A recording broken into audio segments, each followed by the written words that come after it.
Dari Ibnu Umar radhiyallahu ta'ala anhuma, beliau berkata, Rasulullah SAW bersabda, la yanzurullah ila man jarra thawba khuyala. Allah tidak akan memandang orang yang menggeretkan pakaiannya karena sombong. Muttafaqun alaihi, Imam Bukhari dan Imam Muslim. Lafal Nabi, man jarra thawbahu, orang yang menggeret pakaiannya. Thawb, pakaian, bermakna umum, kullu ma yulbas, setiap yang dipakai.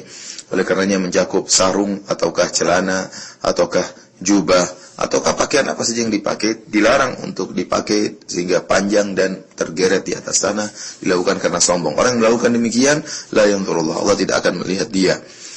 Dan dalam riwayat disebutkan, yaumal qiyamah, Allah tidak akan melihat dia pada hari kiamat. Yaitu Allah tidak akan melihat dia dengan pandangan rahmat, Allah tidak akan melihat dia dengan pandangan kasih sayang. Padahal kita tahu seorang di hari kiamat kelak, hari yang sangat dahsyat, hari yang sangat mengerikan. Seorang sangat butuh dengan kasih sayang Allah, seorang sangat butuh dengan rahmat Allah Subhanahu wa taala. Orang yang isbal karena sombong akan tidak dipedulikan oleh Allah Subhanahu wa taala. Ini dalil bahwasanya isbal karena sombong merupakan dosa besar. Adapun yang berkaitan dengan hukum isbal, maka jika isbal dilakukan karena sombong, maka ini disepakati oleh para ulama karena keharamannya, ya, karena ada sombong dan diharamkan oleh para ulama dengan kesepakatan para ulama. Adapun jika isbal dilakukan tidak karena sombong, hanya sekedar mungkin ikut gaya berpakaian, namun tidak ada niatnya untuk sombong, maka ada khilaf di antara para ulama. Jumhur ulama, mayoritas ulama mengatakan bahwasanya isbal yang dilakukan tidak karena sombong, maka hukumnya makruh. Hukumnya makruh, tidak sampai pada derajat haram.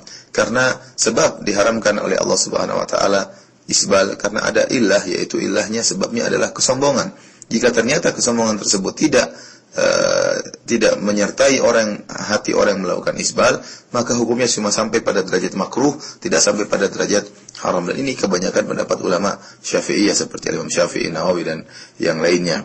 Adapun sebagian ulama memandang bahwasanya isbal meskipun tidak karena sombong, maka hukumnya haram secara mutlak.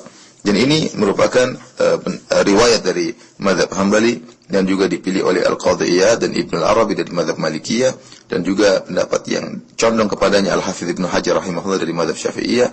Dan juga ini merupakan pendapat yang dipilih oleh ulama al-mu'asirin, ulama sekarang seperti Syekh Albani rahimahullah, Syekh Abdul Aziz bin Baz dan Syekh Muhammad bin Shalih Al-Utsaimin rahimahumullah taala. Kalau kita melihat secara dalil, maka dalil yang mengatakan isbal adalah haram secara mutlak, maka lebih kuat.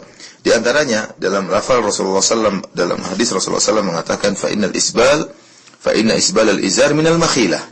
Hadis yang diriwayatkan oleh Abu Daud dan Tirmidzi dan Imam Ahmad, ya, dengan sanad yang hasan.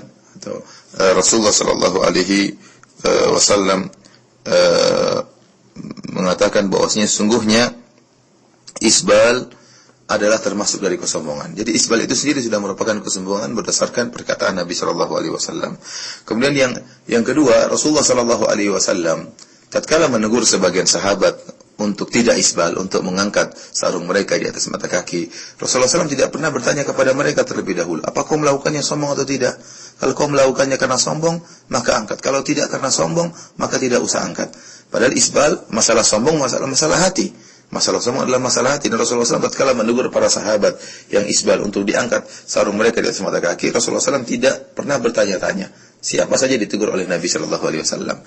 Di antara dalil juga tentang kisah Umar bin Khattab radhiyallahu taala anhu tatkala akan meninggal dunia. Tatkala akan meninggal dunia, datang seorang pemuda yang memuji Umar bin Khattab radhiyallahu taala anhu.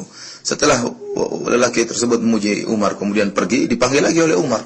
Kemudian Rasulullah Umar berkata, "Irfa thawbak, angkatlah pakaianmu, fa innahu atqa li rabbik wa anqa li thawbik." Sungguhnya jika engkau tidak isbal, ya, maka itu lebih bertakwa kepada Rabbmu dan lebih bersih bagi pakaianmu. Lihat perkataan Umar radhiyallahu taala anhu, dan Umar tidak bertanya kau melakukannya sombong atau tidak, sehingga diperintahkan untuk mengangkat pakaiannya oleh Umar bin Khattab radhiyallahu taala anhu.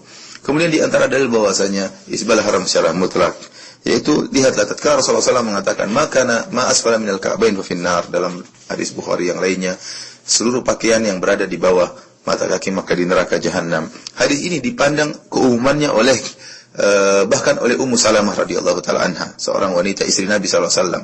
Mereka khawatir tatkala membaca hadis ini, mendengar hadis ini, mereka khawatir para wanita terkena ancaman ini. Padahal kita tahu para wanita tatkala mereka isbal sama sekali bukan karena sombong, tetapi karena dalam rangka untuk tertutup aurat mereka. Namun mereka tatkala mendengar hadis ini, mereka khawatir terkena ancaman hadis ini. Setiap yang di bawah mata kaki terkena di neraka jahanam. Maka Ummu Salamah pun menanyakan hal ini kepada Nabi sallallahu alaihi wasallam, sehingga Rasulullah SAW mengizinkan dengan mengatakan yurkhina shibran, hendaknya mereka menjulurkan rok mereka sehingga dengan sepanjang satu jengkal.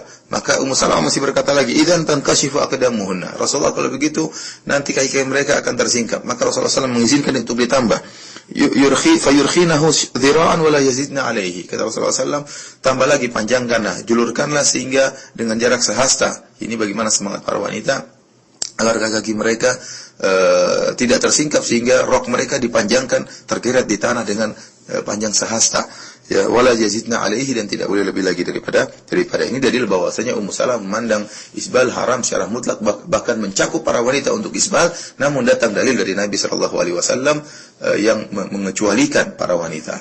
Ya, kalau ternyata isbal hanya karena sombong diharamkan, maka para wanita tidak perlu untuk khawatir termasuk dalam ancaman tersebut, karena mereka memanjangkan rok mereka bukan karena sombong, tapi karena agar tertutup aurat mereka. Kemudian para ulama menyebutkan bahwasanya isbal ya haram secara mutlak, baik sombong atau tidak sombong, ya karena ada hikmahnya. Di antaranya orang yang isbal, ya ini adalah sikap berlebih-lebihan, israf. Seorang tidak perlu memakai pakaian berlebihan, apalagi sampai panjang sampai menggeret di tanah. Yang kedua, bisa menyebabkan kotoran yang mengenai bajunya. Jika panjang kemudian dia berjalan, bisa jadi ada kotoran yang lengket pada pakaiannya. Kemudian ini yang berikutnya adalah pemandangan yang menarik perhatian. Bayangkan orang memakai pakaian kemudian pakaiannya tergeret di tanah, maka ini semua diharamkan. Intinya para ikhwan dan akhwat yang dirahmati Allah Subhanahu wa taala, isbal itu jika dilakukan karena